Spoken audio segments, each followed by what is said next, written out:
ሱዳን ሁለት አገር ሆነች። ጥላቻ በአዲስ አበባ ሊከበር ነው። ሰላም ጤና ይስጥልን ውድ የፍትህ ቤተሰቦች እንደምን አላችሁልን? በዛሬው ዝግጅታችን ሁለት ነገሮችን አያይዘን ለማየት ሞክራለን። ጉዳዮቹ የሱዳን ጦርነትና አዲስ አበባ ላይ ጥላቻን በአስከሬን ሳጥን ገንዞ የመቅበር ዕቅድን ይመለከታሉ። ሱዳን ሁለት አገር የመሆን ዕድሏ የደረሰ መስሏል። ከ30 ዓመታት ጦርነት በኋላ ደቡብና ሰሜን ተብላ ሁለት አገር የሆነችው ሱዳን አሁን ደግሞ ሌላ ሀገር ልታዋለድ ከጫፍ ላይ ደርሳለች ነው የተባለው። መውረድ የማይሰለቻት አፍሪካም አዳዲስ ሀገራትን እያስታቀፈች እንቀጥላለች። ሱዳን ውስጥ ሁለት መንግስታት መመስረታቸው ሁለት ሀገር የመሆኗን ነገር ግልጽ አድርጎታል እየተባለ ይገኛል። ከሁለቱ መንግስታት መካከል አንደኛው ዕውቅናን ጠይቋል። በሱዳን ጦርነት 2 ዓመታትን አስቆጥሯል። በ10 ሺዎች አልቀዋል። የሱዳን ትላልቅ መሰረተ ልማቶች ወድመዋል። የሱዳን ምልክት የነበሩ ህንፃዎች ፈራርሰዋል። ዋና ከተማዋ ካርቱም የጥንብ አሞራ ሙያ ሆናለች።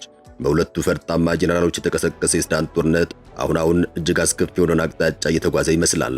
እስካሁን የሚታወቀው ጦርነት በሁለቱ ጄኔራሎች የስልጣን ጸብ ምክንያት የተፈጠረ መሆኑን ነበር። አሁን አካሄዱ ሲታይ ግን ጉዳዩ የብሔር መልክ እያዘ መጥቷል። የብሔር መልክ መያዙ ብቻ አይደለም፣ ይልቁንስ ሁለቱ ጄኔራሎች የየራሳቸው መንግስት መስርተዋል። ይህ ደግሞ ዳግም ሱዳን ሌላ ሀገር የመሆኗን ጉዳይ ግልጽ እያደረገው መጥቷል። ሱዳን ውስጥ የብሔር ጥላቻና ጥቃት መቆጥቆጥን ተከትሎ የሱዳን ህልውና መቀመቅ ውስጥ እንዲገባ አድርጎታል። የብሔር አስተላለፉና የጥላቻ ስሩ እናያለን። ከዚሁ ጋር አያይዘንም አንድ ድርጅት አዲስ አበባ ላይ በጥልቅ ሳጥን ጥላቻን ቆፍሬ ልቀብር ነው ሲል ተደምጧል። የሚበቃው ሳጥን ከተገኘ መልካም ነው ያሉም አሉ። እናየዋለን። እስከ መጨረሻው ድረስ ተከታተሉን።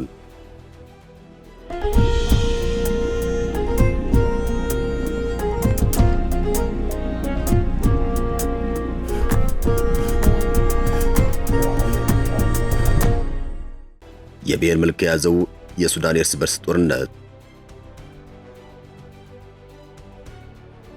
አፍሪካ ውስጥ ሆነ በዓለም ላይ ግጭቶች የብሔር መልክ ካላቸው እጅግ አደገኛ ውጤት ይኖራቸዋል ተብሎ ይጠበቃል። መጨረሻ ላይ ለዚያች ሀገር ህልውናም አደጋ እስከመሆን ይዘልቃሉ። ብዙ ሀገራት የዘር ፖለቲካና አደረጃጀትን በሕግ ጭምር የሚከለክሉበት በዚሁ ምክንያት እንደሆነ ይነገራል። ዩጎዝላቪያ ትከተል የነበረ የዘር ስርዓት መጨረሻ ላይ ህልውና እንዲያከትም አድርጓታል። ብሔርን መሰረታቸው ያደረጉ ግጭቶች መቆሚያቸው ቅርብ አይሆንም። ሱዳን ውስጥ ያለው ጦርነት ቀስ በቀስ የብሔር መልክ እየያዘ በመምጣቱ ምክንያት ከፍተኛ ጭፍጨፋ እየተፈጸመበት መጥቷል። ሀገሪቱንም ሁለት ሀገር እያደረጋት ይገኛል። ለሁለት የተከፈለችው ታላቋ ሱዳን አሁን ደግሞ ሶስተኛ ሀገር ለመሆን ተቃርባለች። የሱዳን ጦርነት ለውጭ ተመልካቾች በግልጽ የሚታወቅ አልነበረም። ይህ በሁለቱ ጄኔራሎች መካከል የተቀሰቀሰው ጦርነት ዋና ዓላማው ስልጣን እንደሆነ ሲነገር ቆይቷል። በስልጣን የተጣሉት ተብሎ እንደነበር አይዘነጋም። በእርግጥ የትኛውም የፖለቲካ ኃይል የመጨረሻ ዓላማው ስልጣን ነው። ነገር ግን ከስልጣን ባሻገር ሌሎች ፍላጎቶች ይኖራሉ። የብሔር የበላይነትን ማንገስ ወይም ደግሞ መገንጠል ሌላኛው ፍላጎት ሊሆን ይችላል። እኛ እንገዛሃለን፣ እኛ ካልገዛና ሀገሪቱ ትፈርሳለች አይነት አካሄድ እንደማለት ነው። ይህ እኛንም ጨምሮ በበርካታ የአፍሪካ ሀገራት የተለመደና ብዙ መስዋዕትነት እያስከፈለ ያለ አስተሳሰብ ነው። የሱዳን ጦርነት ከስልጣን ወደ ብሔር ግጭት አድጎ አሁን ሀገሪቱን ለሁለት ከፍሏታል። ሱዳን በርካታ ብሔሮችና ጎሳዎች ያሉባት ሀገር ብትሆንም በዋናነት ሀገሪቱ ላይ አረብ የሆኑና ያልሆኑ ተብለው በሁለት ይከፈላሉ። አረብ የሆኑት ጎሳዎችና ብሔሮች 70% የሚሆኑን የሱዳን ሕዝብ ይወክላሉ።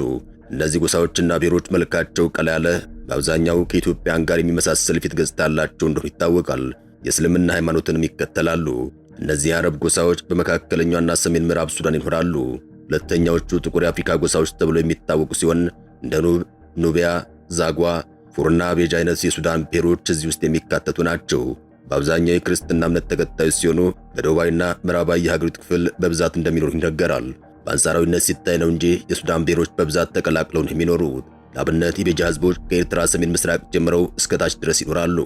የአረብ ጎሳ ሆነውም በደቡባዊ ሱዳን የሚኖሩ አሉ። በአንጻራዊነት ሲታይ ግን አረብ የሆኑት ሰሜናዊ ሱዳን ሲይዙ፣ የአፍሪካ ጎሳዎች ደግሞ ደቡብ ምስራቅና ደቡብ ምዕራብን ይዘው ይኖራሉ። የብሔር አሰላለፉ ምን ይመስላል? በርካታ መረጃዎች እንደሚያረጋግጡት በዚህ ጦርነት አረብ የሆኑት ፈጥኖ ደራሹን ሲደግፉ፣ አረብ ያልሆኑት ደግሞ የሱዳን ጦርን ይደግፋሉ። ጦርነቱ በሁለት የሱዳን አካባቢ እየተደረገ ሲሆን አረብ የሆኑ ጎሳዎችን በድጋፍነት የያዘውና በጀነራል ሐምዳን ዳጋሎ ሄሜት የሚመራው የሱዳን ፈጥኖ ደራሽ ኃይል አረብ ባልሆኑት ላይ ከፍተኛ የሆነ ተደጋጋሚ ጭፍጨፋዎችን ፈጽሟል። አሁንም እየፈጸመ ቀጥሏል። በተለይ በዳርፉር አካባቢ ዘግናኝ የሆኑ ግድያዎች ተፈጽመዋል። የተባበሩት መንግስታት ድርጅት ባወጣው አንድ ሪፖርት መሰረት የፈጥኖ ደራሽ ኃይሎች በብሔር ማንነታቸው ጥቃት ሲፈጽሙና ሲገሉና እናንተን ሳይሉ እንደሚጥሩ አስፍሯል። አሁን ላይ ታዲያ የብሔር መልክ እየያዘ የመጣ የሱዳን ጦርነት በቀጥታ ሱዳን ለሁለት እየከፈላት ይገኛል። በብዛት ጠቆር ባሉት ሱዳን ብሔሮች የሚደገፈው የሱዳን ጦር ሰራዊት ካርቱምን ተቆጣጥሮ መንግስታዊ ስልጣኑን ለማጠናከር እየጣረ ባለበት በዚህ ጊዜ በአረብ ጎሳዎች የሚደገፈው ተቀናቃኙ ፈጥኖ ደራሽ ኃይል የራሱን መንግስት መስርቷል። አሁን ሱዳን ውስጥ ሁለት መንግስታት የተመሰረተ ሲሆን ሁለቱም መንግስታት ሱዳን ለሁለት ከፍለዋታል። በጀነራል አልቡርሃን የሚመራው የሱዳን ጦር ካርቱምን ይዞ ወደ ምስራቅ ያለውን ክፍል ሲቆጣጠር፣ ፈጥኖ ደራሽ ኃይሉ ደግሞ ዳርፉር ላይ መቀመጫውን አድርጎ ምዕራብና ሰሜን ሱዳንን ይቆጣጠራል። ፈጥኖ ደራሽ ኃይሉ እውቅና ሊጠይቅ ጭምር ይችላል እየተባለ ነው የሚገኘው። ለዚህም እየተንቀሳቀሰ ይገኛል። አርኤስኤፍ እና አጋሮቹ የሱዳን መንግስት መመስረቻ ቻርተር የሚል ስምምነት ከሳምንት በፊት ናይሮቢ ላይ ተፈራርመዋል። ፈጥኖ ደራሽ ኃይሉ በይፋ የሀገር እውቅና ጠይቋል። ሆኖም የተባበሩት መንግስታት ድርጅት፣ የአፍሪካ ህብረት፣ የአረብ ሊግ፣ የአውሮፓ ህብረትና አሜሪካ ሐሳቡን ተቃውመው የሱዳንን አንድነት እንደሚደግፉ ገልጸዋል። አርኤስኤፍ በማዕከላዊ ሱዳን በሚገኘው በጀዚራ በሴናርና በካርቱም ተከታታይነት ኪሳራ ደርሶበታል። ሱዳን ውስጥ ጦርነቱ የመረረ ክፍፍልና ጥላቻን ፈጥሯል። የጥላቻ ንጹሃን ዜጎችን የጦርነቱ ሰለባ አድርጓል። በተለይ ፈጥኖ ደራሽ ኃይሉ የሚወስዳቸው ብሔር ተኮር ጥቃቶች ሱዳን ውስጥ ከፍተኛ ክፍፍል ፈጥሯል። ጥቃቱን የፈሩ ጎሳዎችም ራሳቸውን መሳሪያ አስታጥቀው የበቀል ጥቃቶችን እየወሰዱ ይገኛል። የሰው ልጅ በባህሪው ምላሽ ይሰጣል። የህልውና አደጋ የጋረጠበት አካል እንዳለ ካሰበ ዝም ብሎ አይጠብቅም። ይልቁንስ እርምጃ ለመውሰድ ይንቀሳቀሳል። ብሔር ተኮር ግጭቶችን በፍጥነት የሚስፋፉት በእነዚህ ምክንያቶች ነው። ሱዳን ውስጥ በመፈጠሩ ምክንያት ሀገሪቱ ሁለት የመሆን አደጋ ውስጥ ወድቃለች ነው የተባለው። ቀደም ብሎ ሱዳን ውስጥ የብሔር እንቅስቃሴዎች ቢኖርም በይፋ የብሔር ፌዴራሊዝምን የምትተገብር ሀገር አልነበረችም። ይሁን እንጂ ይኸው ጦርነት ከፍተኛ ብሔርተኝነትና ጥላቻን ፈጥሮ መቀመቅ ውስጥ እየከተታት ይገኛል። ብሔር ተኮር ጥቃት ደግሞ ጥላቻን እየፈጠረ አብሮ ወደማያኗኑር ሁኔታ ያደርሳል። ኢትዮጵያ በዚህ ጉዳይ ላይ ዋጋ የከፈለችና እየከፈለች የምትገኝ የቅርብ ጎረቤቷ ነች። በዚሁ ወደ እኛ ሀገር የጥላቻ ቀበራ ጉዳይ እንውሰዳችሁ። ኢትዮጵያ ውስጥ ዛሬ ያሉ ችግሮች ዛሬ የተወለዱ አይደሉም። ምናልባትም ከአንድ ትውልድ በላይ የፈጀ ጥላቻ ፖለቲካ የወለዳቸው ናቸው። ዛሬ ማህበራዊ መገናኛ ብዙሃን ሁሉም ነገር አደባባይ አውጥቶታል። ብሔር ተኮር ጥላቻዎችና ትርክቶች እንዲሁ ጥቃቶች ዛሬ ላለንበት ምክንያት ናቸው። እገሌ እንዲህ ሲያደርግ ኖሯል፣ አያቶችን ገሏል፣ መሬትን ወርሷልና መሰል የጥላቻ ትምህርቶች ዛሬ ገሎ የማይጠረቃ ትውልድን ፈጥረዋል። የሀገራችን ጥላቻ ብዛቱ አያልቅም። አንደኛው ከአንደኛው ሁሉም ከጎረቤቱ ጋር ይህንን ባህሪ ይጋራል። በአመራር ደረጃ ላይ የተቀመጡ፣ በሃይማኖት መሪነት ላይ የተሾሙ፣ ምሁር ተብለው ከስማቸው በፊት ፕሮፌሰርና መሰል ማዕረግ የተለጠፈባቸው ሁሉ ህዝብን ጠርተው ሲዘረጥጡ፣ ጥላቻን ሲነዙ ማየት የተለመደ ሆኗል። አሁን ታዲያ አንድ ድርጅት ጥላቻን አዲስ አበባ ላይ ቆፍረን ቀብረዋለን ብሏል። ይህን የጥላቻ ቀብራ ስነ ስርዓት አከናውናል ያሉት ደግሞ የአሜንት ማህበር ይባላል። ይህ ማህበር የሽጋብቻ በሚል በርካታ ሙሽሮችን በአንድ ቀን በመዳር ይታወቃል። ጥላቻን መቅበር የሚቻል ቢሆን በርካቶች ደስተኛ ነበሩ። ሰዎችን በብሔር ምክንያታቸው ብቻ ሳያውቁ የሚያስጠላ ራሳቸው እንዳንድ ሰው ሳይሆን እንደ ህዝብ ወክለው ብዙውን ህዝብ እንዳንድ ሰው ወክለው እንዲህ እናደርገዋለን የሚያስብለውን ጥላቻ ቆፍሮ መቅበር ቢቻል እንዴት መልካም ነበር። ይህን ወጣቶችን ያስጨርሰን ዛሬም ለበርካታ አፍላዎች ህልፈት እየዳረገን ያለው ጥላቻን ገለን መቅበር ብንችል ትልቅ እፎይታ እናገኝ ነበር። ጥላቻ የሚቀብር አካል የለውም፣ የሚገልና የሚያጠፋ አካልም የለውም። ጥላቻ ሐሳብ ነው። ሐሳብን መቅበር መቀየር ይቻላል፣ ግን እንዲህ በቀላሉ የሚሳካ አይደለም። የብሔርና መሰል ሃይማኖት ጥላቻን ከመስፋፋትም ሆነ ተግባራዊ ከመሆን ሊከለክል የሚችል አቅም ያለው በዋናነት መንግስት ነው። ህዝብ እንደ ህዝብ በጥላቻ ሊሞላ አይችልም። አብዛኛው ኢትዮጵያ ሃይማኖተኛ ነው። ሰውን ከምድር ተነስቶ አይጠላም። ነገር ግን ሴራ የፖለቲከኞች ነው። ፖለቲከኞች ጥላቻን የዘሩበት የራሳቸው ዓላማ አላቸው።